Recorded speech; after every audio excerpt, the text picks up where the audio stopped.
माझा आवाज येतोय तुम्हाला?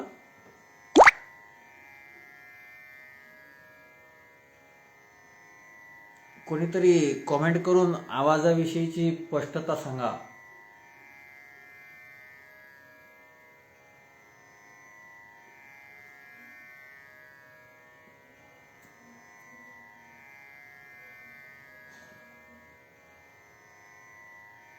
ठीक आहे.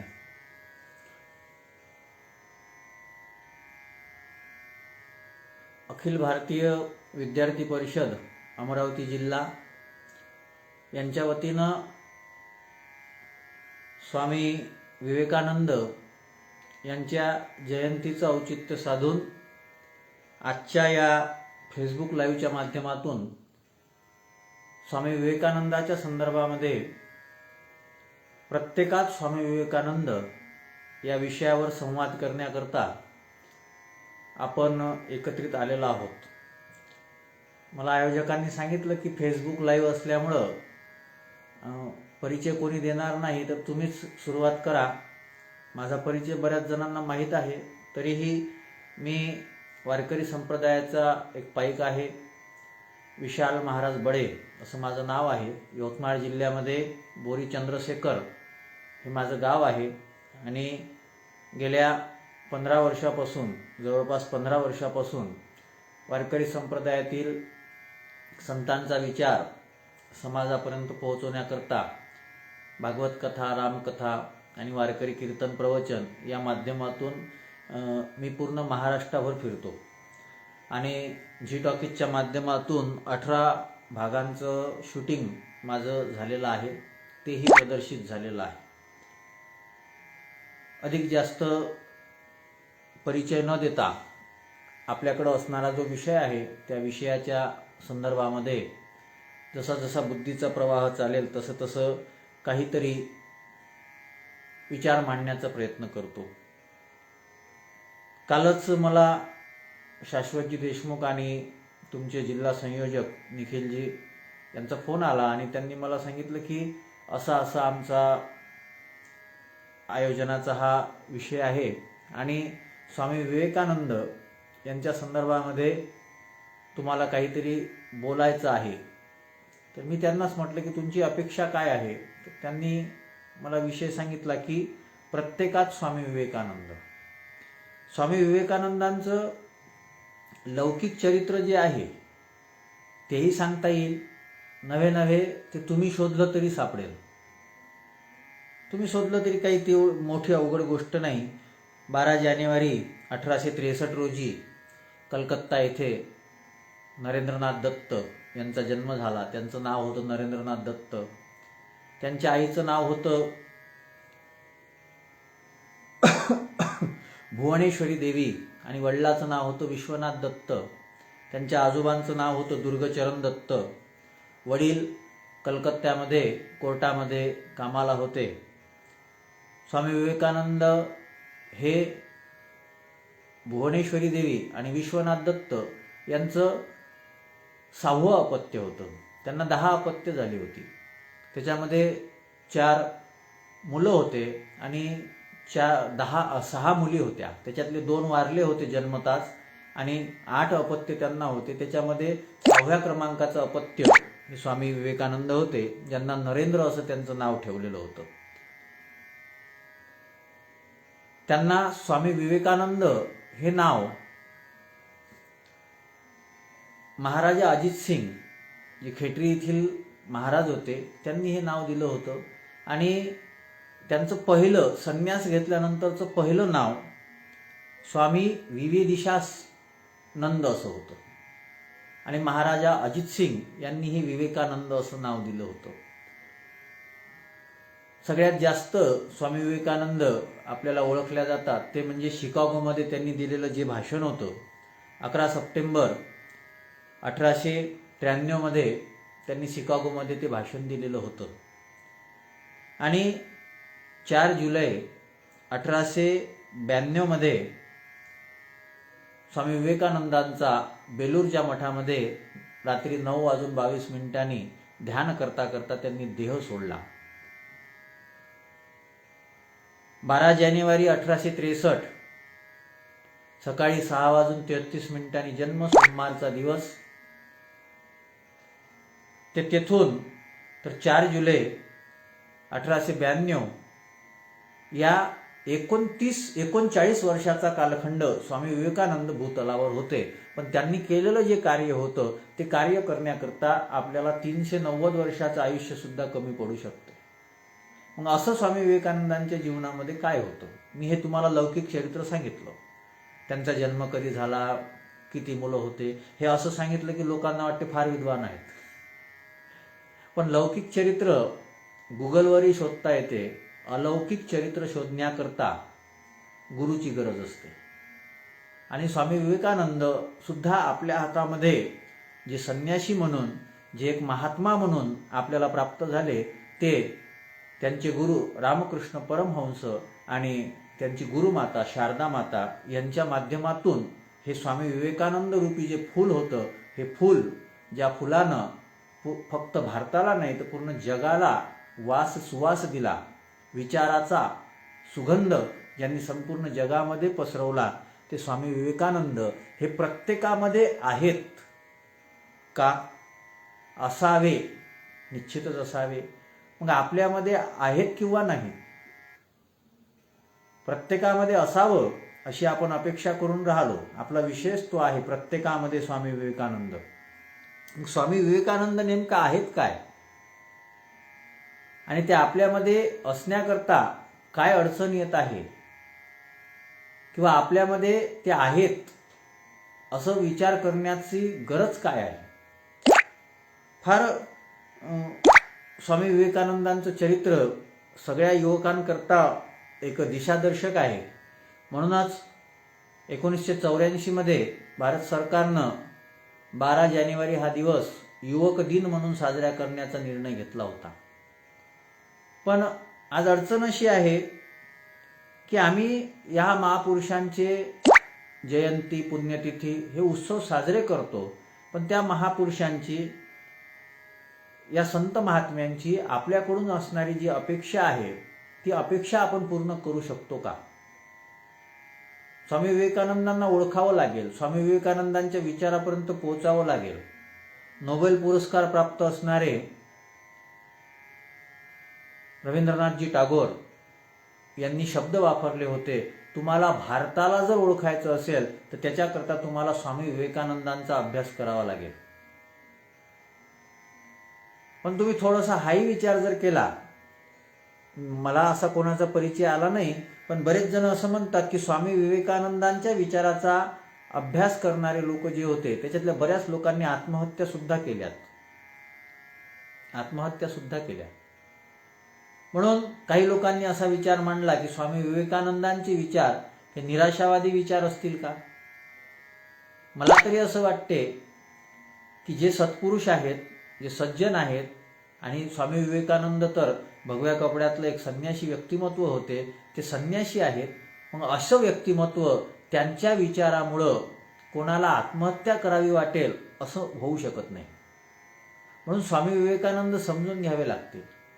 प्रत्येकामध्ये स्वामी विवेकानंद असावेत, आहेत, फक्त ते आपल्याला शोधता आले पाहिजे.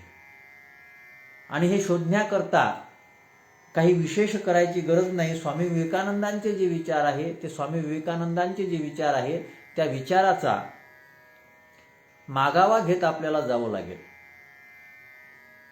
त्या विचारांचा आज अडचण अशी झाली की आम्ही साधू संतांचं नाव घेतो, संत महात्म्यांचं, एखाद्या महापुरुषाचं आपण नाव घेतो, पण ते नाव घेत असताना त्यांच्या विचाराकडे मात्र आपण डोळेझाक करतो. म्हणून आम्ही नेहमी म्हणत असतो, एखाद्या रस्त्याला महापुरुषाचं नाव देणं सोपं आहे. नीट ऐका, एखाद्या रस्त्याला महापुरुषाचं नाव देणं सोपं आहे, पण महापुरुषानं दाखवलेल्या रस्त्यावर चालण्यामध्ये खरा पुरुषार्थ आहे. कोण्यातरी रस्त्याला, कोण्यातरी चौकाला महापुरुषाचं नाव दिलं, याच्यावर आपली जबाबदारी संपत नाही. तर त्या महापुरुषांनी जो रस्ता दाखवला होता, जो मार्ग दाखवला होता, त्याच्यावर चालण्याकरता जर आपली बुद्धी चालत असेल, त्याच्यावर चालण्याकरता जर आपली मानसिकता तयार होत असेल, तर खऱ्या अर्थानं हाच जीवनामधला खरा पुरुषार्थ आहे. एक स्वामी विवेकानंद आपल्यात आहे का हे शोधण्याकरता स्वामी विवेकानंद नेहमी म्हणायचे की माणसाला जीवनामध्ये यशस्वी होण्याकरता 3 गोष्टी फार महत्त्वाच्या आहेत. 3 गोष्टी फार महत्त्वाच्या आहेत. एक प्युअरिटी म्हणजे पवित्रता, दुसरं पेशन्स म्हणजे धैर्य, आणि तिसरं प्रिझर्वेशन म्हणजे चिकाटी, जिद्द, सहन करण्याची ताकद. हे जर प्रत्येकामध्ये असेल तर तो कोणत्याही क्षेत्रामध्ये यशस्वी होऊ शकतो. मग आपल्यामध्ये प्रत्येकामध्ये स्वामी विवेकानंद असावा, प्रत्येकात स्वामी विवेकानंद आहे किंवा नाही हे जर पाहायचं असेल तर आपण पाहिलं पाहिजे आपल्यामध्ये पवित्रता किती आहे. आपण पाहिलं पाहिजे की आपल्यामध्ये पेशन्स, आपल्यामध्ये धैर्य किती आहे. आपण पाहिलं पाहिजे की आपल्यामध्ये प्रिझर्वेशन म्हणजे काम करण्याविषयी चिकाटी किती आहे. असं समजण्याचं काहीच कारण नसते की महापुरुष हे आपल्यापेक्षा काही वेगळे आहे. त्यांनी केलेली गोष्ट जी आहे ना ती थोडीशी वेगळी आहे.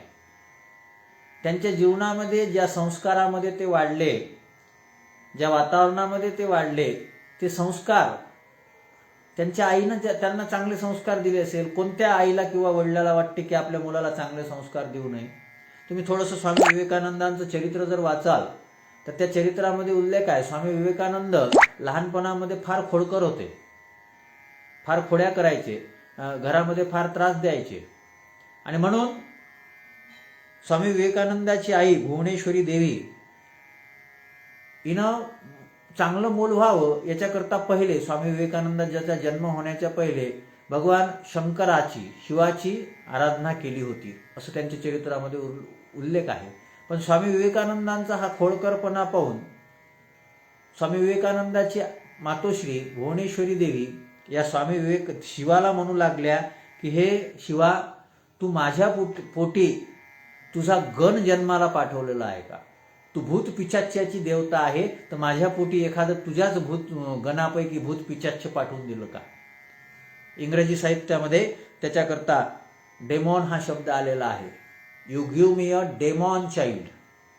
तू मला पिशाच्य मुलगा दिला. मग आता स्वामी विवेकानंदाची आई सुद्धा शंकराला हेच म्हणत होती. आपली ही आई आपल्याला म्हणत असेल की काय मुलगा झाला आम्हाला. पण नंतर स्वामी विवेकानंद घडत गेले. कशामुळे घडत गेले? या विचाराच्या ताकदीमुळे ते घडत गेले. मोरारी बापूंनी एका कथेमध्ये माणूस VIP कधी होतो हे सांगितलं होतं, आणि माणूस VIP होण्याकरता त्याच्यामध्ये 7 V असावे असं त्यांनी शब्द मांडले होते. फार गोड आहे. प्रत्येकाला वाटते की आपल्याला VIP ट्रीटमेंट मिळावी. आज आपण स्वामी विवेकानंदांचा निमित्तानं हे बोलत आहोत, संवाद करत आहोत. जवळपास 22-25 लोक मला ऐकत आहेत, आणि त्याच्यामुळे मलाही बोलायला बरं वाटत आहे. फेसबुक लाईव्हचा एक धोका आहे. वक्त्याला गुंतवून ठेवलं जाते, तुम्ही करा, आणि मग थोडंसं पाहून सगळेजण निघून जातात. म्हणून मी पहिलेच आयोजकांना सांगितलं की मी श्रोत्यांचा अंदाज घेईल, आणि अंदाज घेऊन मग किती वेळ बोलायचं ते ठरवेल. पण असे असले तर हरकत नाही, आपण बऱ्यापैकी विचार मांडण्याचा प्रयत्न करू.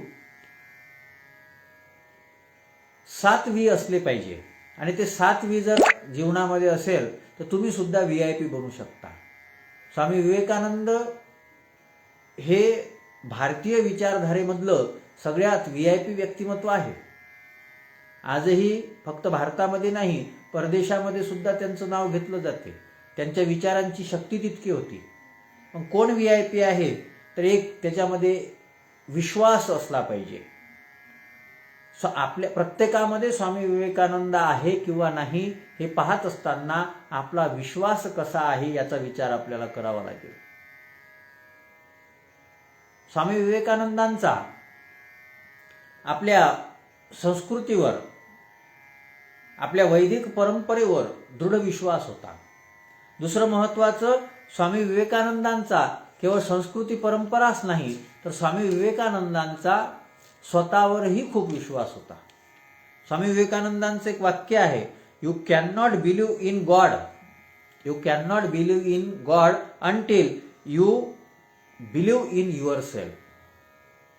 तुम्ही स्वतःवर जोपर्यंत विश्वास ठेवू शकत नाही तोपर्यंत तुम्ही देवावरही विश्वास ठेवू शकत नाही. देव म्हणजे काय आहे? देव म्हणजे दिव्यता, देव म्हणजे आनंद. तुम्ही जास्तीत जास्त संख्येमध्ये श्रवण करणारी मंडळी ही महाविद्यालयीन शिक्षण घेणारी मंडळी आहात. मला तुमच्यासोबत संवादाचा अनुभवही आहे, कारण की मी 1.5 वर्ष एका कॉलेजवर लेक्चररशिप केलेली आहे. जवळपास 13 वर्षाचा कालखंड संपला, त्याच्याकरता मी सोडून दिलं नंतर ते. पण मला तुम्हाला कोणत्या विचाराची गरज आहे हे मला माहीत आहे. स्वामी विवेकानंद संन्यासी बनले म्हणून तुम्ही कपडे बदलून संन्यासी बनावं अशी माझीही अपेक्षा नाही, आणि कोणत्याच आध्यात्मिक पुरुषाची ही अपेक्षा असणं शक्यही नाही. डोंगरे महाराज फार गोड वाक्य वापरायचे हिंदीमध्ये. चांगलं व्यक्ती बनण्याकरता काय करावं लागेल? कपडा बदलने की जरूरत नहीं है, कलेजा बदलने की जरूरत है. वाक्य नीट ऐका, माझं नाही आहे. मी माझ्या नावानं सांगितलं तर तुम्हाला बरंच वाटेल, पण मी ज्यांच्याकडून घेतलं, मला ज्यांच्याकडून हे ऐकायला भेटलं म्हणून मी त्यांच्या नावानं तुम्हाला सांगतोय. कपड़ा बदलने की जरूरत नहीं है, कलेजा बदलने की जरूरत है. आता या देशामध्ये कपडे बदलल्यानं संन्यासी बनता येत नाही. भगवे कपडे घातल्यानंच माणूस संन्यासी होतो असं काही नाही. तुकाराम महाराजांचा एक गोड अभंग आहे. तुकाराम महाराजांनी वेशावरून कोणाला संन्यासी म्हटलं नाही. तुकाराम महाराज म्हणतात, नुसते भगवे कपडे घातले म्हणजे तुम्ही संन्यासी होत नाही. आणि नुसतं भगवं जर व्हायचं असेल तर नुसतं भगवं तर कुत्रही असते, जो श्वान आहे. आता हे येईल बरं थोडंसं. तुकाराम महाराज, ज्ञानेश्वर महाराज, रामायण, भागवत याचे विचार येतील, कारण की माझा बोलण्याचा मुख्य विषयच तो आहे. तुकाराम महाराजांनी गोड उदाहरण दिलं. भगवे तरी श्वान, सहज वेश त्याचा, तेथे अनुभवाचा काय पंथ. जे कुत्र आहे, जे श्वान आहे, ते ऑलरेडी भगवा आहे. आणि मग भगवा आहे म्हणून ते कुत्र संन्यासी होते का? ज्या स्वामी विवेकानंदांचा दृढ विश्वास गीतेवर होता, ती गीता सांगते की संन्यासी कोण आहे. स्वामी विवेकानंद आपल्यामध्ये असावे, प्रत्येकात स्वामी विवेकानंद आहे का नाही हे जर शोधायचं असेल तर या संन्याशाचे 2 लक्षणं गीतेनं सांगितलेलं आहे. नेयस नित्य संन्यासी, न द्वेष्टी न कांक्षती. तोच संन्यासी आहे जो कोणाचा द्वेष करत नाही, जो कोणतीच अपेक्षा करत नाही. तो संन्यासी आहे असं गीतेचं तत्वज्ञान आपल्याला सांगते. प्रत्येकामध्ये स्वामी विवेकानंद आहे का? स्वामी विवेकानंद संन्यासी होते. स्वामी विवेकानंद वेशाचे संन्यासी नव्हते. स्वामी विवेकानंद वृत्तीचे संन्यासी होते. आणि हा वृत्तीचा संन्यास आपल्यामध्ये यावा असं जर वाटत असेल तर गीता आपल्याला सांगते, नेयस नित्य संन्यासी, न द्वेष्टी न कांक्षती.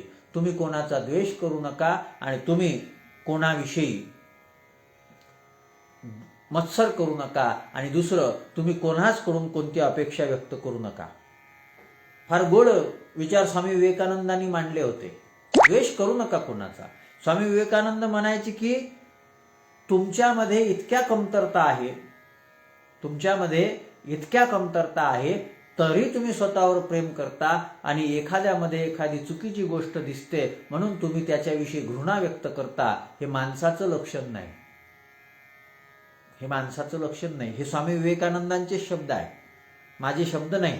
मी त्यांच्या शब्दांना माझ्या पद्धतीनं मांडण्याचा प्रयत्न करत आहे. आमचे मित्र मनोजजी सपकाळ सर आलेले आहेत, त्यांनाही खूप खूप धन्यवाद. माहिती छान, त्यांचीच माहिती आहे. मी फक्त एक प्रकारचा डाक वाटणार आहे. आमच्या तुकाराम महाराजांच्या शब्दामध्ये, फोडीला भांडार धन्याचा हा माल, मी तव हमाल भारवाही. त्यांचे शब्द मी तुम्हाला पोहोचवत आहे. फक्त शब्द व्यक्त करण्याची जी कला आहे ती माझी आहे, बाकी शब्द त्यांचेच आहे. स्वामी विवेकानंद म्हणतात की तुम्ही कोणाचा द्वेष करू नका, तुम्ही कोणाविषयी मत्सर बाळगू नका, कारण तुमच्यामध्ये इतके दोष असूनही तुम्ही स्वतःवर प्रेम करता. मग इतरांमधले दोष शोधण्याचा अधिकार तुम्हाला कोणी दिला? आणि तुम्ही त्यांच्यामधले दोष शोधून त्यांच्याविषयी घृणा व्यक्त करता. असं का करता तुम्ही? हे सगळं कशा करता सांगतोय बघा. आपल्यामधला प्रत्येकामध्ये स्वामी विवेकानंद शोधायचा जर असेल तर तो शोधण्याकरता आपल्याला हे पाहावं लागेल, आपला स्वतःवर विश्वास असणं गरजेचं आहे.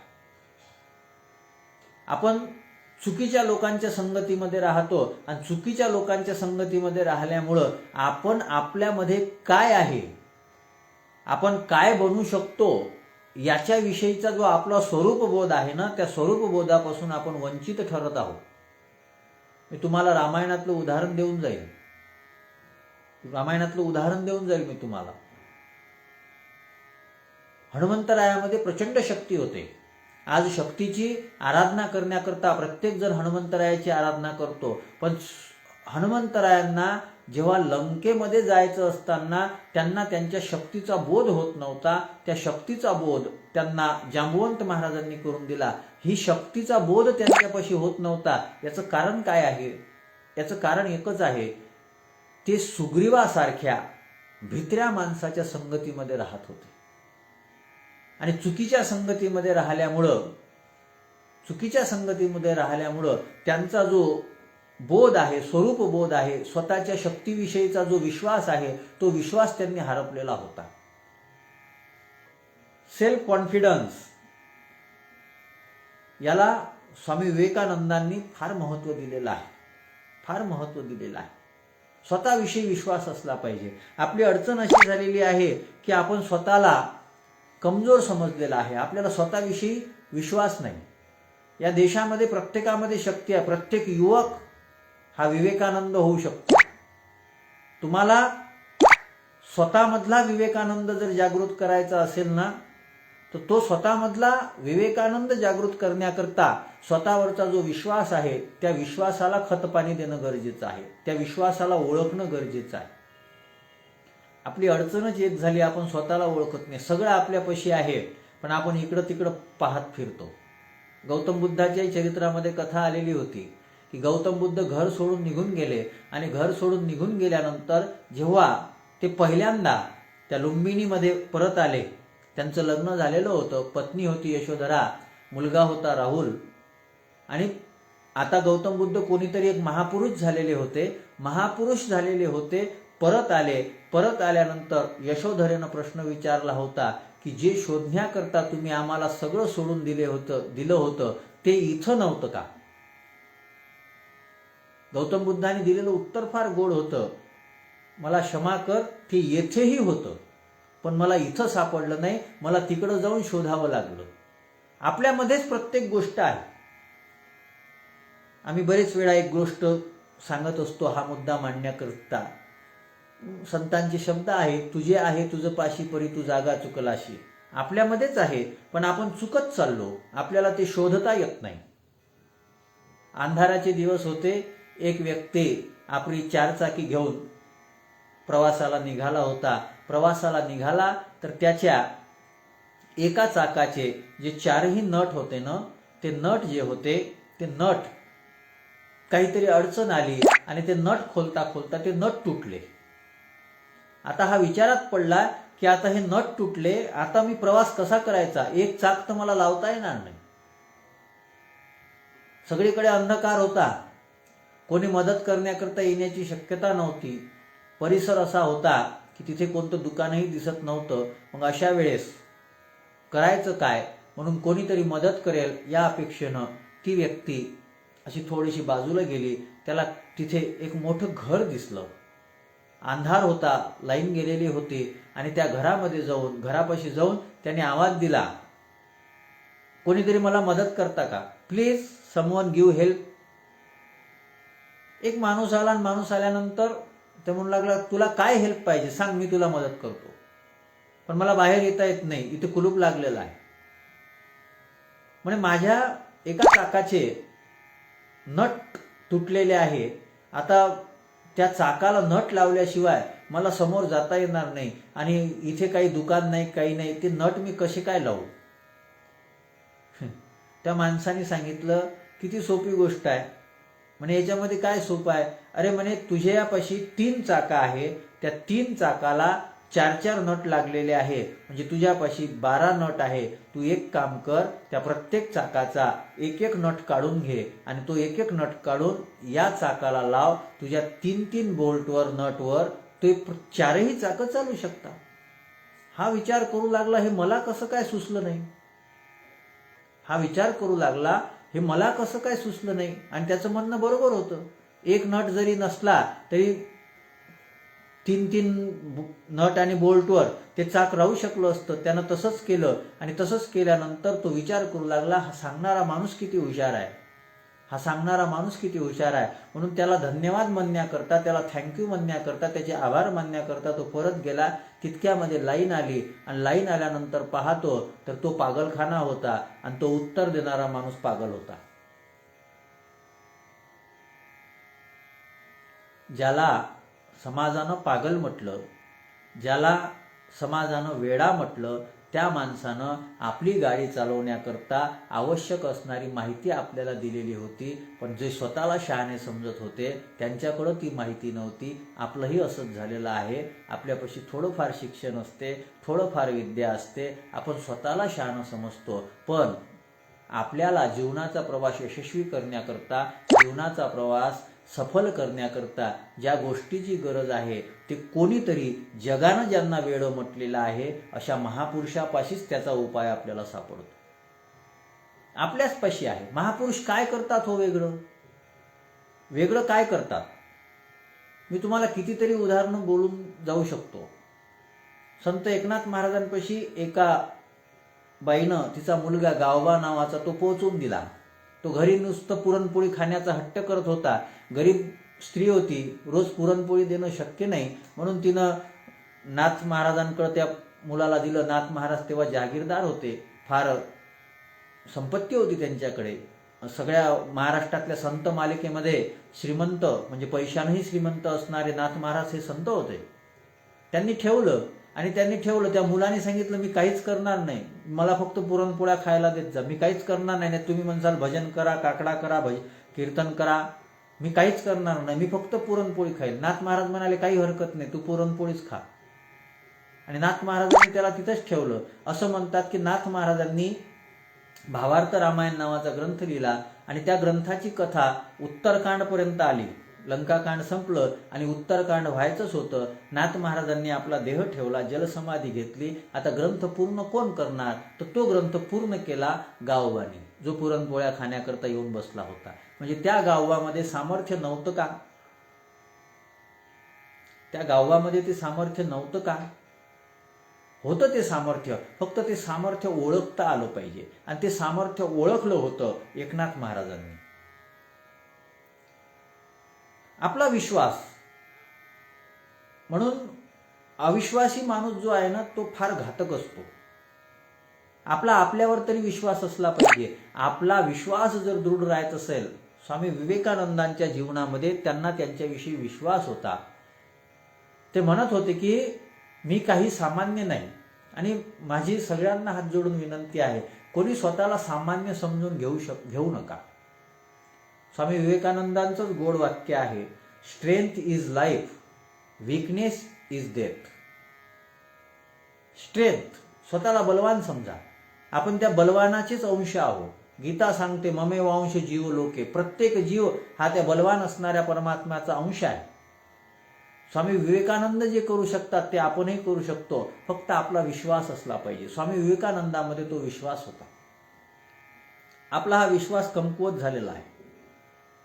आज लोक स्वामी विवेकानंदांना मानतात, पण स्वामी विवेकानंद ज्या गोष्टीवर विश्वास ठेवत होते त्याला मानत नाही. स्वामी विवेकानंद स्पष्ट सांगत होते की respect of culture and belief in culture is necessary for your successful life.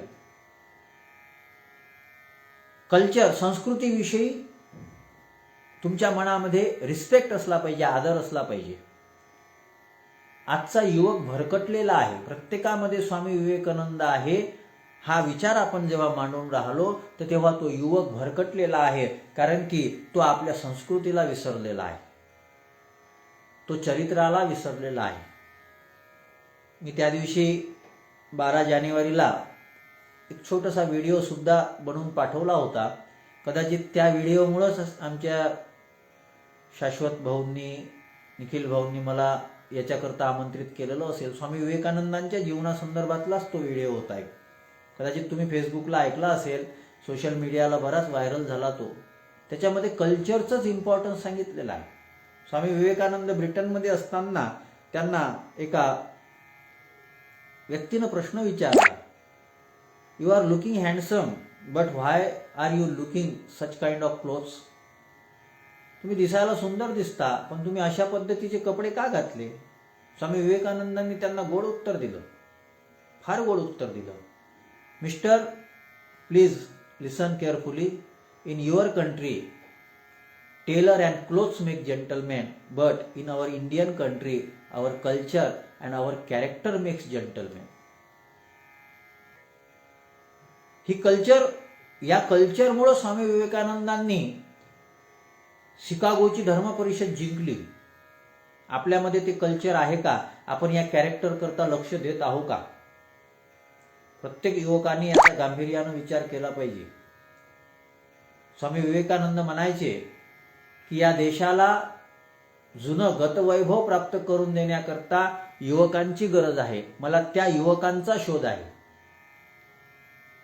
पण आज तो युवक व्यसनामध्ये, तो जो युवक आहे तो अविवेकानं आपल्या जीवनाची राखरांगोळी करण्यामध्ये व्यस्त झालेला आहे. प्रत्येकामध्ये विवेकानंद शोधत असताना आपल्याला आपल्या जीवनाचं आत्मचिंतन करावं लागेल.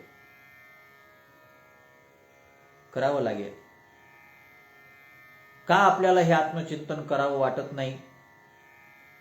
3 गोष्टीचा विचार करावा प्रत्येक युवकांनी. स्वतःमध्ये एक महापुरुष दडलेला आहे आणि दडलेला असतो. कोणी काही आईच्या पोटातून महापुरुष म्हणून जन्माला येत नाही. त्याच्या मागच्या जन्माची साधना असते. गीता सांगते की महात्मा म्हणून जन्माला येण्याकरता बहुनाम जन्मना म्हणते ज्ञानवान माम प्रपंदते. पण तरीही त्याच्यामध्ये ते ओळखता आलं पाहिजे. मी एक उदाहरण नेहमी देत असतो. बघा, जे दूध आहे त्या दुधाला त्रास दिल्यानंतर त्या दुधाचं दही बनते. त्या दह्याला त्रास दिला तर त्या दह्यामध्ये ताक बनते. त्या ताकाला त्रास दिला त्या ताकामधून लोणी बनते. आणि त्या लोण्याला त्रास दिला तर त्या लोण्यामधून न खराब होणारं तूप जे आहे ते तूप आहे. ते तूप आपल्याला प्रगट होऊन बाहेर पडते. बरं, दुधाचं आयुष्य कमी आहे, दह्याचंही आयुष्य कमी आहे, ताकाचं आयुष्य कमी आहे, लोण्याचं याच्यापेक्षा जास्त असेल, पण तुपाचं आयुष्य खूप आहे. असं म्हणतात तूप, तेल हे हजार वर्षापर्यंत खराब होत नाही. म्हणजे 2-3 दिवसामध्ये खराब होणाऱ्या दुधामध्येच 1000 वर्ष टिकणारं तूप आहे. म्हणजेच प्रत्येक मनुष्यामध्ये आज विवेकानंद हे शरीरानं जरी निघून गेले असतील, आणि एक गोष्ट लक्षात ठेवा, विवेकानंद किंवा कोणताही महापुरुष ही व्यक्ती म्हणून समजून घ्यायची नाही आहे, ही वृत्ती म्हणून समजून घ्यायची आहे. कोणीतरी व्यक्ती मोठा जो बनतो ना, तो मोठा बनल्यानंतर तो शरीरानं जात असतो, पण विचार रूपानं जात नाही. मी नेहमी आमच्या कीर्तनातही बोलत असतो की साधू संतांची संगती जी करायची आहे तर ती साधू संतांच्या शरीराची संगती करायची नसते. सत्पुरुषाच्या, महापुरुषाच्या, स्वामी विवेकानंदांचं शरीर 1892 मध्ये पडलं. मग स्वामी विवेकानंदांचं शरीर 1892 मध्ये पडल्यानंतर आपल्याला जर स्वामी विवेकानंदांची संगती करायची असेल तर ती स्वामी विवेकानंदाच्या विग्रहाची संगती करता येणार नाही. आपल्याला स्वामी विवेकानंदांच्या विचाराची संगती करावी लागेल. आणि ती विचाराची संगती केली तर प्रत्येकामध्ये स्वामी विवेकानंद आहे की नाही, आणि तो जर असेल तर तो कशा पद्धतीने जागृत केला पाहिजे याच्या संबंधामधला प्रवास आपल्याला करता येईल. त्याच्यामधला सगळ्यात महत्त्वाचा प्रवास आहे तो म्हणजे विश्वास. आपल्यातला हा विश्वास जागृत झाला पाहिजे. स्वामी विवेकानंद हे VIP आहेत. मी 7 व्ही तुम्हाला सांगणार आहे आणि आपलं हे लाईव्ह संपवू.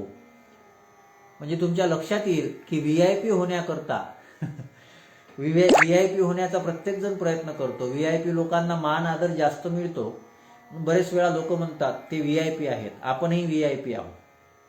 स्वतःला कमजोर समजू नका. स्वतःला कमजोर समजू नका. स्वतःमधला आत्मविश्वास जागृत ठेवा. स्वामी विवेकानंदांचे शब्द आहे, तुमच्यामध्ये कोणीतरी एक चांगला व्यक्ती लपलेला आहे, फक्त स्वतःसोबत बोलायला शिका. स्वामी विवेकानंदांची इंग्रजी शब्द आहे की तुम्ही स्वतःसोबत talk to yourself once in a day. तुम्ही स्वतःसोबत दिवसातून एक वेळा तरी बोला. आणि जर तुम्ही बोलू शकले नाही, अदरवाईज यू मे मिस. तुम्ही एका चांगल्या माणसासोबत बोलण्याची संधी, एका चांगल्या माणसासोबत मीटिंग करण्याची संधी गमावून टाकणार आहे. स्वतःसोबत बोलता आलं पाहिजे. महापुरुष स्वतःसोबत बोलतात आणि स्वतःसोबत बोलून ते स्वतःचे मित्र बनतात. स्वतःचं मित्र बनायचं की स्वतःचं शत्रू बनायचं हे आपल्याच हातामध्ये आहे. प्रत्येकामध्ये स्वामी विवेकानंद आहे. प्रत्येकाला प्रत्येकाचं मित्र बनता आलं पाहिजे. प्रत्येकामध्ये स्वामी विवेकानंद आहे. आपणही VIP बनू शकतो. आपणही कोणीतरी मोठी व्यक्ती बनू शकतो.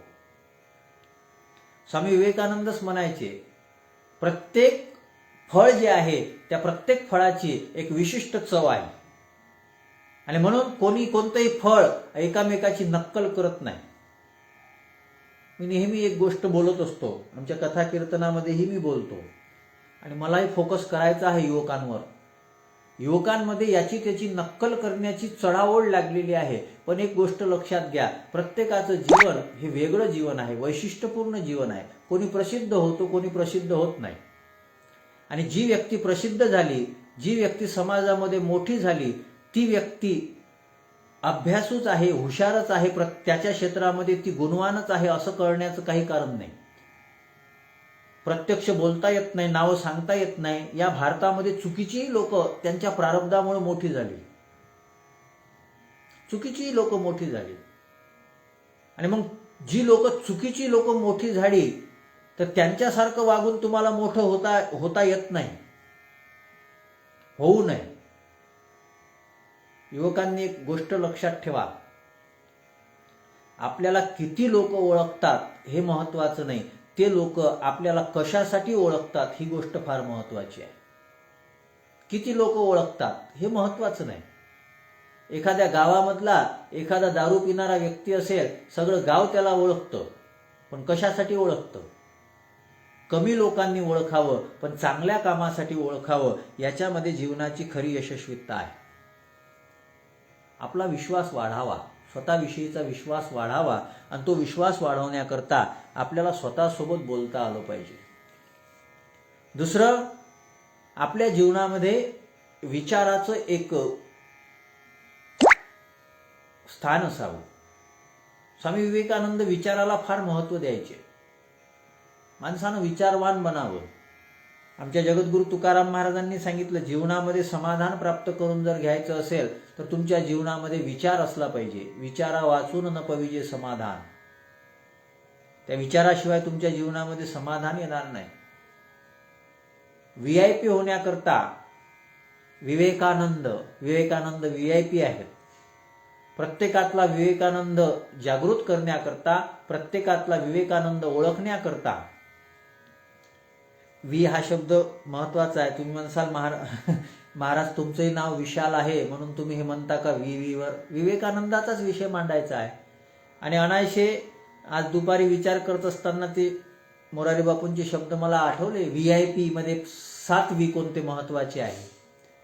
आणि विवेकानंदामध्ये ते व्ही आहेत ना. विवेकानंदांचा विचार दिव्य आहे आणि हे भारतीय संस्कृतीतून आलेला विचार आहे. विवेकानंद परदेशामध्ये जाऊन घडले नाही. या शिकागो धर्म परिषदेमध्ये विवेकानंदांनी भाषण दिलं आणि त्या भाषणाची चर्चा अमेरिकेमध्ये फार झाली. अमेरिकेमध्ये न्यूयॉर्क हेरॉल्ड नावाचं एक मासिक होतं, वृत्तपत्र होतं. त्या वृत्तपत्राने दुसऱ्याच दिवशी माहिती छापली होती की या व्यक्तीनं जे विचार मांडले ते विचार ऐकता, या व्यक्तीनं जी विचारधारा आपल्या अर्ध्या तासाच्या भाषणामधून मांडलेली आहे ते विचार ऐकता आपल्या देशातल्या लोकांना त्या देशामध्ये धर्म प्रचाराला जाण्याची गरज नाही, कारण की त्या देशाच्या विचाराची जी लेवल आहे ती लेवल फार उंच आहे. हे अमेरिकेतल्या वृत्तपत्रानं छापलेलं वाक्य होतं. आज आपण पाश्चात्य संस्कृतीचं अनुकरण करतो आणि म्हणतो भारतात काय पडलेलं आहे, भारतात काय पडलेलं आहे. पण त्याच भारतातला एक विचारवंत त्या शिकागोमध्ये जाऊन ते सगळं जिंकून घेतो, कारण की त्याच्यामध्ये काही गोष्टी होती, विचार होता, त्याच्यामध्ये धैर्य होतं. हे धैर्य आपल्यामध्ये असलं पाहिजे. मी मगाच सांगितलं, प्युअरिटी, पवित्रता, विचाराची पवित्रता असली पाहिजे, विचारामध्ये धैर्य असलं पाहिजे. मनुस्मृतीमध्ये धर्माची जी 10 लक्षणं सांगितलेली आहे त्याच्यामध्ये पहिलं लक्षण सांगत असताना धैर्य हे लक्षण सांगितलेलं आहे. धृती आहे का आपल्या जीवनामध्ये? धैर्य नाही, आपल्या जीवनामध्ये धैर्य नाही. त्या शिकागोमध्ये गेलेलं असतानाच प्रत्येकाला धर्मग्रंथही न्यायचा होता आणि स्वामी विवेकानंदांनी आपला भगवद्गीता हा धर्मग्रंथ नेला आणि धर्मग्रंथ नेल्यानंतर तो धर्मग्रंथ तिथल्या लोकांनी जाणून बुजून सगळ्या ग्रंथांच्या खाली ठेवून दिला. त्यांना वाटलं की या निमित्तानं आपण भारतीयांचा अपमान करू. स्वामी विवेकानंद सोबत जी मंडळी होती ती मंडळी गेली आणि गेल्यानंतर स्वामी विवेकानंदांना म्हणू लागली, स्वामीजी, आपल्या ग्रंथाचा अपमान करण्याकरता सगळ्या ग्रंथांच्या खाली आपला ग्रंथ ठेवलेला आहे. स्वामी विवेकानंदांच्या विचारांची शक्ती बघा, स्वामी विवेकानंदांचं धैर्य बघा. आज आपले युवक आपल्या धर्माकरता असं जर कोणी सांगितलं तर भांडणं करण्याकरता तयार होतील. पण स्वामी विवेकानंदांनी वेगळा विचार शोधून मांडला आणि स्वामी विवेकानंद म्हणतात, अरे, त्यांनी त्यांच्या कृतीनं श्रेष्ठ सिद्ध करून दाखवलं की आपला भगवद्गीता हा धर्मग्रंथ फार श्रेष्ठ आहे आणि जगातल्या सगळ्या तत्वज्ञानाचा पाया भगवद्गीता आहे. याच्याकरता ती भगवद्गीता सगळ्या ग्रंथांच्या खाली ठेवली. हे कशानं येते? हे धैर्यानं येते. हे कशानं येते? हे विचाराच्या पवित्रतेने येते. नुसते कपडे चांगले घालून चालणार नाही.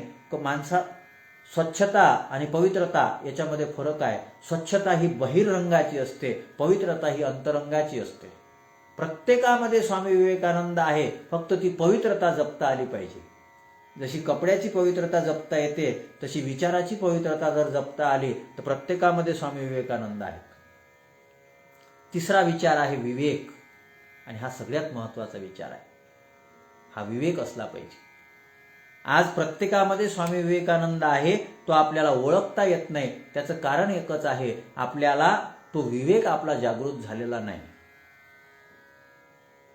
परमतत्व स्वामी विवेकानंदांनी भक्तियोगही मांडला, स्वामी विवेकानंदांनी कर्मयोगही मांडला. त्या परमतत्वाची ओळख होण्याकरता काय पाहिजे? हे विवेक पाहिजे. ज्ञानेश्वरी ही याच्या संदर्भामध्ये गोड चिंतन करते. 2 गोष्टी जीवनामध्ये असाव्या लागतील. ज्ञानोबाराय म्हणतात, जे विवेकाची भाषा नेणती, जे वैराग्याची शिवण देखिती, ते मूर्ख केवी जाणीती मज ईश्वराते. ज्यांना विवेकाची भाषा कळत नाही, ज्यांनी वैराग्याची शिव कधी पाहिलेली नाही, ते मूर्ख केवी जाणती मज ईश्वराते. ईश्वर म्हणजे परमतत्व, ईश्वर म्हणजे आनंद. आणि विवेक जीवनामध्ये आल्यानंतर आपला आनंदासोबत संबंध जोडतो आणि हा आनंदासोबत संबंध जोडल्यानंतर विवेकानंद तयार होतो आणि तो प्रत्येकामध्ये आहे. हा विवेकानंद तयार व्हावा अशी जर अपेक्षा जीवनामध्ये वाटत असेल तर हा विवेक आपल्याकडे आला पाहिजे. विवेक कशाने येतो? हो, विवेक सत्संगाने येतो. भारत स्वतंत्र झाल्यानंतर भारताचे पहिले राष्ट्रपती डॉक्टर राजेंद्र प्रसाद बाबू हे सत्संगप्रिय होते आणि हे सत्संगप्रिय होते आणि सत्संगप्रिय असल्यामुळं ते राष्ट्रपती भवनामध्ये सत्संग आयोजित करायचे. एकदा त्यांनी सत्संग आयोजित केला आणि त्या सत्संगाचं आयोजन केल्यानंतर स्वामी शरणानंद, जे प्रज्ञाचक्षू होते, भारतीय संत परंपरेतलं विचारवंतातलं एक मोठं नाव होतं स्वामी शरणानंदजी. आणि स्वामी शरणानंदजींच्या अध्यक्षतेखाली तो सत्संग आयोजित केला. डॉक्टर राजेंद्र प्रसाद यांनी शब्द वापरले होते स्वामीजी, माणूस चालत नाही, आदमी चलता क्यों नहीं है, म्हणजे चालणं नाही, कर्म करत असताना तो कर्म प्रवृत्त का होत नाही. तर त्याचं उत्तर देत असताना स्वामी शरणानंदजींनी फार गोड उत्तर दिलं होतं. आणि ते उत्तर देत असताना त्यांनी सांगितलं होतं की हमारे में जो संवेदना का अभाव है उसके वजह से, उसके कारण हम चलते नहीं. हा देश चरेवेती सांगणारा हा देश आहे. चालत राहा, स्वस्थ बसू नका हा सांगणारा हा देश आहे. पण या देशामध्ये आज आम्ही कर्म प्रवृत्त होत नाही, कारण की आमची संवेदना हरपलेली आहे. विवेक काय करतो? विवेक आपली संवेदना जागृत करतो. तुम्ही थोडंसं वेदांताच्या दृष्टीनं जर चिंतन केलं ना, तर संन्यासाचं काम एकच आहे. स्वतःच्या मुक्तीकरता प्रयत्न करणं. पण स्वामी विवेकानंद हा जगातला पहिला संन्यासी आहे की त्यानं फक्त स्वतःच्या मुक्तीचा विचार केला नाही. आत्मकल्याण हे सगळ्यात महत्वाचं आहे, ते सगळं पहिलं महत्वाचं आहे. स्वामी विवेकानंदाचे विचार तुम्ही वाचा. स्वामी विवेकानंद म्हणायचे, माणसानं जनकल्याणाच्या भानगडीत पडू नये, त्यांना आत्मकल्याणाचा विचार करावा. पण ही आत्मकल्याणाची भावना करत असताना आप तरे त्याके कोण बडाई, स्वतः तरुण जाण्यामध्ये काय मोठेपण आहे, आपल्यासोबत जे येतात त्यांनाही तरुण नेता आलं पाहिजे. ही संवेदना हरपलेली आहे. दुर्दैव आहे की ज्या देशामध्ये वेद तयार झाले त्या देशातल्या लोकांना वेदना वाचता येत नाही. हे फार मोठं दुर्दैव आहे. स्वामी विवेकानंदांना संवेदना वाचता आली, सगळ्या महापुरुषांना संवेदना वाचता आली. आज आपली ती संवेदना हरपलेली आहे. हे आपलं दुर्दैव आहे. हे दुर्दैव आहे. माणूस कर्मप्रवृत्त बनला पाहिजे. आज प्रत्येक क्षेत्रामध्ये माझे प्रत्येक युवक भाऊ बहीण हे उद्या कोणत्या तरी क्षेत्रामध्ये जातील, त्या क्षेत्रामध्ये ते काम करतील. पण काम करत असताना जर संवेदना हरपलेली असेल तर ते व्यवस्थित काम करू शकत नाही. आणि स्वामी विवेकानंदांना अपेक्षित असणारा जो भारत आहे, त्या भारताला जे गतवैभव मिळावं असं स्वामी विवेकानंदांची अपेक्षा आहे. ती अपेक्षा, स्वामी विवेकानंदांची अपेक्षा कोणता युवक पूर्ण करू शकणार नाही जोपर्यंत विवेकाच्या माध्यमातून ही संवेदना आपल्या जीवनामध्ये जागृत होणार नाही. आज प्रत्येक जण काम चुकार झालेला आहे. कोणी कर्मप्रवृत्त होण्याकरता कोणी प्रयत्न करत नाही. स्वामी विवेकानंदांचं इंग्रजी पुस्तक वाचत असताना स्वामी विवेकानंदांनी फार गोड वाक्य वापरलं होतं, युवकांकरता फार मार्गदर्शक होतं. Everything is easy when you are busy. Everything is easy when you are busy, but everything is busy if you are busy. Everything nothing easy when you are lazy. तुम्ही जर आळशी असाल तर तुम्ही काहीच करू शकत नाही. बरं, तुम्ही जर व्यस्त असाल तर तुम्ही सगळं काही करू शकता. या जगामध्ये काहीच अशक्य नाही. स्वामी विवेकानंदांनी विचार मांडला होता की मी प्रत्येक गोष्ट करू शकतो असा विश्वास जर तुमच्या मनामध्ये कायम असेल ना, तर जग तुमच्या पायावर लोटांगण घालेल. पण हा विचार आहे का आपल्यामध्ये? आज प्रत्येक जण नोकरीमध्ये गेला, धंद्यामध्ये गेला. नोकरीमध्ये गेल्यानंतर आपण पगाराकरता भांडण्याची आपल्याला बुद्धी येते, पण नोकरी करत असताना प्रामाणिकपणानं ती नोकरी करावी ही बुद्धी येत नाही. मी एकदा वाशिमकडे कीर्तनाला गेलो. सत्कार होता आमचा. सत्कार घेऊन तो युवा कीर्तनकार म्हणून त्यांनी सत्कार केला त्या वाशिम जिल्ह्यामध्ये. तो सत्कार घेऊन तेव्हा माझ्याकडे कार नव्हती, मी बसने गेलो होतो. आणि परत येत असताना वाशिमच्या बस स्टँडवर उभं असताना एक व्यक्ती आली आणि ती व्यक्ती मला म्हणू लागली, महाराज तुमचं बरं आहे. म्हटलं काय बरं आहे? म्हटलं तुम्ही काय करता? म्हणे मी एस टीमध्ये कामाला आहे. मग एस टीमध्ये कामाला आहे. म्हटलं कोणतं काम आहे? म्हणे तिथे इन्क्वायरी कक्षावर बसायचं. म्हणे लोक काही येतात आणि विचारतात, हे गाडी कधी आहे, ते गाडी कधी आहे, इकडे कधी जायचं, असं कधी होईल, तसं कधी होईल, सगळं विचारत राहतात. तर मी म्हटलं काका क्षमा करा, पण म्हटलं मग तुमची ड्युटी कोणती आहे? म्हणे हीच सांगायची. म्हटलं मग लोक तुम्हाला नाही विचारतील तर कोणाला विचारतील? बरं तुम्ही विचारून राहिले तर याच्याकरता तुम्ही शासनाकडून पैसे घेऊन राहिले? हो म्हणे पगारही घेऊन राहिलो. म्हटलं तुम्हाला मग त्याचा त्रास का वाटतो? आमचं बरं वाटते आणि लोकांची अडचण एकच आहे. लोकांना दुसऱ्यांचं बरं वाटते, स्वतःचं बरं वाटत नाही. अडचण काय? आम्ही काम करण्याकरता आम्ही इतके आळशी का झालो? या देशाला आपण माता म्हणतो, या देशाचे लचके तोडण्याकरता सगळेजण प्रयत्न करतात. पण आपण करत असणारं, आपण आपले आपल्याला मिळणाऱ्या अधिकाराकरता आपण खूप आंदोलनं करतो, काळजी घेतो, पण आपली जबाबदारी पार पाडण्याकरता आपण हे करत नाही. हे कशानं येईल? हे संवेदना जागृत झाल्यानंतर हे येईल. महापुरुषांमध्ये ही संवेदना जागृत होती तेव्हा त्यांचे आपण आज नावं घेतो. या देशाचे एक पंतप्रधान लालबहादूरजी शास्त्री, त्यांनी स्वतःच्या पत्नीचा आजारपणाचा खर्च सुद्धा त्या पंतप्रधान कार्यालयाच्या त्या याच्यामध्ये टाकू दिला नाही. हे महत्वाचं आहे. हे संवेदना असेल तरच घडते. हे तुमच्यामध्ये प्रामाणिकता असेल तरच घडते, अन्यथा या गोष्टी घडत नाहीत. आपले आत्ताचेही पंतप्रधान हे जेव्हापासून मुख्यमंत्री होते तेव्हापासून ते त्यांचा पगार घेत नाही. तो पगार त्या कार्यालयामध्ये काम करणाऱ्या मुलांच्या शिक्षणाकरता तो खर्च करतात. हे झालं पाहिजे. इतकी मोठी मोठी मंडळी हे करू शकतात, आपण का करू शकत नाही? आपल्यामध्ये का ही वृत्ती नाही? स्वामी विवेकानंदांच्या जीवनामध्ये विवेक होता. आपल्याला VIP बनत असेल तर तो विवेक आपल्याही जीवनामध्ये आला पाहिजे, आणि तो विवेक आल्यानंतर आपल्या जीवनामध्ये संवेदना जागृत होते. आणि हा विवेक युवकांमध्ये यावा असं जर वाटत असेल तर विवेक येण्याचं एकच ठिकाण आहे, आणि ते ठिकाण म्हणजे रामायण सांगते, बिनु सतसंग विवेक न होय. तुम्हाला चांगल्या गोष्टीचा, सतसंग म्हणजे कोणीतरी कथा कीर्तन करताय तुम्ही ऐकताय असंच नाही. जी गोष्ट आपल्याला विचारप्रवण बनवते त्या प्रत्येक गोष्टीचा संग म्हणजे सत्संग आहे. एखादं चांगलं गीत ऐकता ऐकता सुद्धा तुम्हाला हा विचार येऊ शकतो. एखादा चित्रपट बघता बघता सुद्धा तुम्हाला हा विचार येऊ शकतो. पाहिलं पाहिजे. मी फार थोडासा वेगळ्या विचारांचा महाराज आहे. मला काहीच अस्पृश्य नाही. मला जिथून काही चांगलं मिळेल ते घेण्याचा मी प्रयत्न करतो. एखादा हिरा जर एखाद्या घाणीमध्ये पडला तर शहाणा माणूस असेल तर तो हिरा घाणीतून काढेल, स्वच्छ करेल आणि हिरा घेऊन गेल. तो हिरा घाणीमध्ये ठेवू देणार नाही. शोधायचं जर असेल तर कुठेही चांगलं मिळते. स्वामी विवेकानंद त्यांच्या नावामध्येच विवेक हा शब्द आहे. आणि हा जीवनामध्ये हा विश्वास, हा विचार, हा विवेक आला पाहिजे. चौथा महत्वाचा वी आहे, तो वी म्हणजे विराग. विराग म्हणजे वैराग्य. आणि वैराग्याची व्याख्या या देशामध्ये एक चुकीची पडलेली आहे. वैराग्य म्हणजे सोडणं. वैराग्य म्हणजे सोडणं नाही, जे सर्वश्रेष्ठ आहे त्याचा स्वीकार करणं म्हणजे वैराग्य.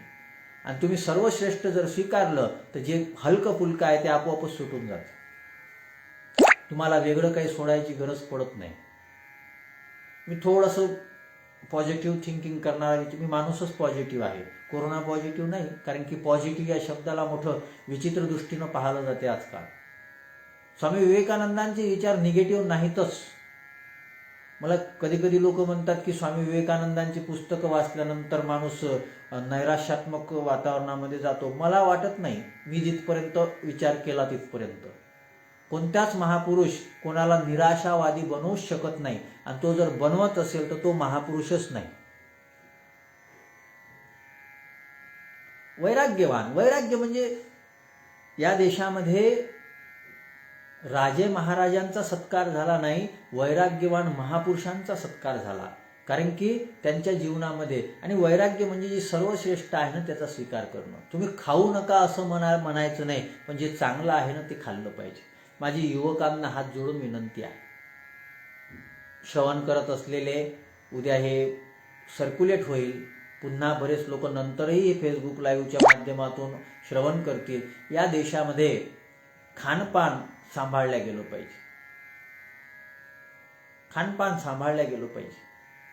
ज्या देशामध्ये पहिले शाकाहारी हा विचार महत्वाचा होता, असं म्हणतात की या देशामध्ये 90% लोक शाकाहारी होते. आज संशोधन झालेलं आहे, या देशामध्ये 65% लोक हे मांसाहारी झालेले आहेत, फक्त 35% लोक शाकाहारी झालेले आहे. स्वामी विवेकानंदांच्या देशामध्ये हे नक्कीच शोभनीय नाही. प्रत्येकामध्ये विवेकानंद शोधत असताना आपलं खानपान सांभाळण्याचा विचार मात्र आपण सांभाळला पाहिजे. वैराग्य. नंतर स्वामी विवेकानंदांच्या जीवनामधला VIP-पणा पाहत असताना स्वामी विवेकानंदांच्या जीवनामध्ये विश्राम महत्वाचा होता. त्यांच्या जीवनामध्ये शांती होती. आपल्या जीवनामध्ये ती शांती नाही. आपल्या प्रत्येक युवकांचे चित्त तळमळ झालेलं आहे. आपल्याला विश्राम भेटत नाही. आणि विश्राम कशानं भेटतो हे लक्षात घ्या. एकच वाक्य सांगतो, विकास होण्याकरता स्पर्धा गरजेची आहे. विकास होण्याकरता स्पर्धा गरजेची आहे. विश्राम प्राप्त व्हावा असं जर वाटत असेल तर त्याच्याकरता श्रद्धाच पाहिजे. स्वामी विवेकानंद श्रद्धावान होते. स्वामी विवेकानंद हार्दिक होते. जो व्यक्ती बौद्धिक असतो ना तो श्रद्धा ठेवू शकत नाही.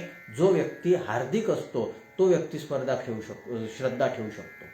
आणि स्वामी विवेकानंदांचं इंग्रजीमधलं एक वाक्य होतं, when there is a conflict between बुद्धी आणि हृदय, याच्यामध्ये जेव्हा वाद निर्माण होईल, याच्यामध्ये जेव्हा याच्यापैकी एकाची जर निवड करायची असेल तर स्वामी विवेकानंदांनी सांगितलं होतं, यू चूज युअर हार्ट. माणसाने हार्दिक बनलं पाहिजे. हार्दिक माणसं श्रद्धावान असतात. स्वामी विवेकानंदाची देशावर श्रद्धा होती. स्वामी विवेकानंदाची देवावर श्रद्धा होती. स्वामी विवेकानंदाची धर्मावर श्रद्धा होती. स्वामी विवेकानंदांची संस्कृतीवर श्रद्धा होती. आणि हे सांभाळता आलं पाहिजे. प्रत्येकामध्ये विवेकानंद आहे किंवा नाही हे शोधत असताना स्वामी विवेकानंदांची गोड वाक्य आहे, इकडं तिकडं बोलत बसल्यापेक्षा देवासंबंधी बोला. इकडं तिकडं काहीही चुकीचं ऐकत बसल्यापेक्षा देवासंदर्भातलं ऐका. तुम्ही शोधा, स्वामी विवेकानंदांचं वाङ्मय शोधा. स्वामी विवेकानंदांच्या वाङ्मयामध्ये हे सगळं तुम्हाला आढळून येईल. स्वामी विवेकानंद विश्राम पक्ता होता. आणि विश्राम कधी प्राप्त होतो माणसाला? आराम केल्यानं विश्राम प्राप्त होत नाही. त्या परमतत्वाचं राम काज किये मोई कहा विश्राम. स्वामी रामायणामध्ये हनुमंतराय म्हणतात, राम कार्य, राम म्हणजे आराम, राम म्हणजे विश्राम, राम म्हणजे आनंद. या आनंदाकरता, या देशाकरता कार्य करत असताना मला खरा विश्राम प्राप्त होतो. स्वामी विवेकानंदांच्या जीवनामध्ये थोडंसं बिमाऱ्यांचंही भरपूर होतं. स्वामी विवेकानंदांचं आयुष्य फार कमी होतं. त्यांना विश्राम मिळाला नाही का? त्यांना वेगळा विश्राम मिळाला. त्यांनी या देशाकरता, देवाकरता, धर्माकरता, संस्कृतीकरता अविरत कार्य केलं. आणि हे अविरत कार्य करत राहणं हाच खरा विश्राम आहे. आमचाही अनुभव आहे. या कोरोनामुळे आता कार्यक्रमामध्ये थोडासा विक्षेप आला. पण लोक म्हणतात आता तुम्हाला आराम आहे. हा खरा आराम नाही. कथा कीर्तन करत असताना, संतांचे विचार समाजामध्ये वाटत असताना शरीराला जरी त्रास झाला तरी खऱ्या अर्थानं ती खरी विश्रांती वाटते. 6वा विचार आहे विशाल. माझं नाव आहे म्हणून नाही, विशाल म्हणजे व्यापक. स्वामी विवेकानंदांचा विचार जो होता, स्वामी विवेकानंदांचा विचार जो होता, स्वामी विवेकानंदांचा विवेक जो होता तो व्यापक होता. आणि एका संताचं वाक्य आहे, जे व्यापक आहे ना तेच दीर्घकाळापर्यंत टिकते, जे संकुचित आहे ते टिकत नाही. स्वामी विवेकानंद संकुचित विचाराचे नव्हते. या भारतातल्या युवकांनी व्यापक विचारांचं असलं पाहिजे. व्यास या शब्दाचा अर्थच होतो व्यापक. व्यास शब्दाचा अर्थ होतो विशाल. आपण व्यास पूजा करतो.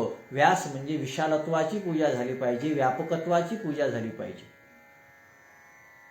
आणि सगळ्यात महत्वाचं शेवटचा विचार आहे विषाद.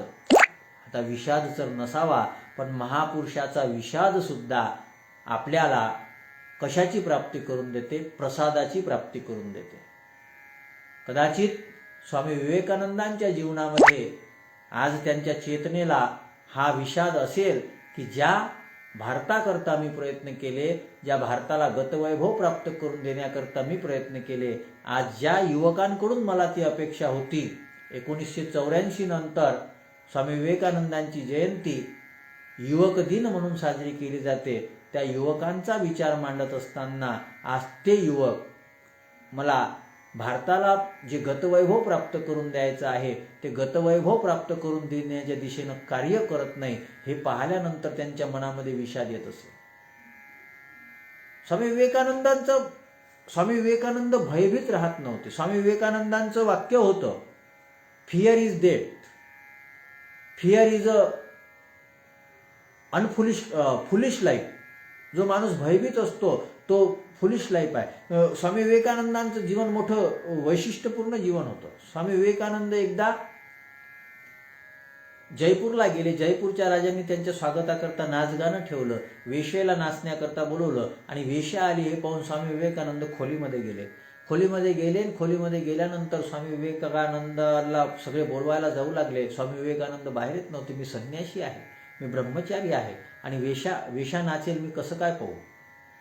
त्या वेश्येला आनंद झाला होता की या जगातला एक मोठा संन्यासी आणि त्याच्यापुढं मला आज नाचायला मिळेल, गायला मिळेल. आणि ती वेश्या, स्वामी विवेकानंद बाहेर येत नाही तरी ती वेश्या नाचू लागली, गायन करू लागली आणि गात असताना तिनं सांगितलं, मी पापी आहे पण तुम्ही पुण्यवान आहात ना, आणि मला पाप्याला तुम्ही घाबरता. स्वामी विवेकानंद आतमध्ये विचार करू लागले, हिची गोष्ट खरी आहे. माझ्यामध्ये जर सामर्थ्य असेल तर हिला घाबरण्याची मला काय गरज आहे. माझ्यामध्ये जर सामर्थ्य असेल तर एका खोलीमध्ये राहूनही मी दोघच जण जरी एका खोलीमध्ये राहिलो तरी मला घाबरण्याची गरज नाही. भयभीत होणं हे चांगलं लक्षण नाही. आणि तुम्ही जगाच्या शोध घ्या, नकारात्मक विचार हे सगळे भीतीमधून प्रगट झालेले आहे. आणि म्हणून दैवी संपदा सांगत असताना गीतेमध्ये पहिली दैवी संपदा सांगितलेली आहे, अभयम सत्व संशुद्धिम ज्ञानयोग व्यवस्थितो. विषाद, महापुरुषाचा विषाद सुद्धा जगाला प्रसाद देऊ शकतो. आणि म्हणून या 7 गोष्टी ज्यांच्या जीवनामध्ये असेल त्यांचं जीवन म्हणजे VIP जीवन आहे. आणि असं VIP जीवन स्वामी विवेकानंदांचं आहे. आणि ते VIPत्व हे जे 7 V आहे ते प्रत्येकामध्ये जर असतील तर प्रत्येकामध्ये स्वामी विवेकानंद आहे. तो प्रत्येकातला स्वामी विवेकानंद जागृत करण्याकरता स्वामी विवेकानंदांच्या विचारांनी आपल्या सगळ्यांना शक्ती द्यावी, सामर्थ्य द्यावं. शक्ती सगळ्यांमध्येच असते, फक्त त्या शक्तीला जागृत करण्याकरता सत्संगाची गरज आहे. बरेच लोक रामायणावर टीका करतात की लव कुश गर्भामध्ये असताना सीतेला वनवासाला पाठवून दिलं, प्रभू रामचंद्राची ही चूक होती. पण लक्षात घ्या, सीता म्हणजे शक्ती. आणि शक्ती जेव्हा प्रसूत होते आणि प्रसूत झाल्यानंतर ती योग्य ठिकाणी सांभाळता आली पाहिजे. आणि त्या शक्तीला सांभाळण्याचं कार्य सत्संगाशिवाय कोणी करू शकत नाही. आणि तो सत्संग वाल्मिक महाराजांच्या आश्रमामध्ये मिळणार होता, म्हणून तिला तिथे पाठवण्यात आलेलं होतं. सत्संगाशिवाय शक्ती सुरक्षित राहत नाही. आजच आम्ही आमच्या नामदेव शास्त्रींचं महाराजांचा एक व्हिडिओ बघत होतो. त्यांनी गोड सांगितलं की तुमच्या जीवनामध्ये देव नसला तरी हरकत नाही, पण कोणीतरी संत असला पाहिजे. सीता म्हणजे शक्ती. देव प्रभू रामचंद्र सीतेला सोडून त्या सुवर्णमृगाच्या मागे निघून गेले, पण लक्ष्मण महाराज होते. आणि लक्ष्मण महाराज होते तोपर्यंत रावण येऊन त्या शक्तीला अपहरित करून घेऊ जाऊ शकला नाही. जेव्हा लक्ष्मण महाराजांनाही त्या शक्तीनं काढून दिलं, सीतेनं काढून दिलं, तेव्हा मात्र त्या शक्तीचं अपहरण झालं. आपल्यामध्ये प्रत्येकामध्ये शक्ती आहे. आणि त्या प्रत्येकामधली शक्ती जर संस्काराला धरून असेल, स्वामी विवेकानंद घडले, छत्रपती शिवाजी महाराज घडले, सगळे महापुरुष घडले, पण ते सगळे महापुरुष घडत असताना ते सगळे महापुरुष संस्काराच्या माध्यमातून घडलेले आहे. आज प्रत्येकामध्ये विवेकानंद आहे, पण तो प्रत्येकामधला विवेकानंद जागृत व्हावा असं जर वाटत असेल, त्याच्याकरता संस्काराची फार गरज आहे, त्याच्याकरता कल्चरची गरज आहे, त्याच्याकरता क्युरिओसिटी, तर्क नसावा, क्युरिओसिटी, जिज्ञासेची गरज आहे. हे आपल्यामध्ये वाढावं अशीच स्वामी विवेकानंदांच्या चरणी मी प्रार्थना करतो. अखिल भारतीय विद्यार्थी परिषद अमरावती जिल्ह्याच्या माध्यमातून स्वामी विवेकानंदांच्या जयंतीचं औचित्य साधून हा जो एक फेसबुक लाईव्हच्या माध्यमातून हा जो संवाद केलेला आहे, हा संवाद आपल्यापर्यंत पोहोचला असावा. प्रत्येकामध्ये स्वामी विवेकानंद आहे. तो स्वामी विवेकानंद जागृत करण्याकरता स्वामी विवेकानंदांच्याच विचाराची आपल्याला गरज आहे. त्या विचारापर्यंत पोहोचण्याचा प्रत्येकाने जीवनामध्ये अट्टहास करावा, प्रयत्न करावा, हीच मी अपेक्षा करतो तुमच्याकडून. आपल्या सगळ्यांनी शांतचित्ताने हा संवाद श्रवण केला. आपल्या सगळ्यांना खूप खूप धन्यवाद देतो. या संवादा घडण्याकरता शाश्वतजी देशमुख, निखिलजी गोरे यांनी माझ्यासोबत संपर्क केला. त्यांनाही खूप खूप शुभकामना देतो. तुमच्या अखिल भारतीय विद्यार्थी परिषदच्या कार्याच्या माध्यमातून स्वामी विवेकानंदांना असणारा जो वैभवशील भारत आहे, तो भारत घडण्याकरता युवकांना शक्ती प्राप्त व्हावी याकरता एक साधू म्हणून साधुवाद देतो आणि माझ्या वाणीला इथेच विराम देतो. रामकृष्ण हरी.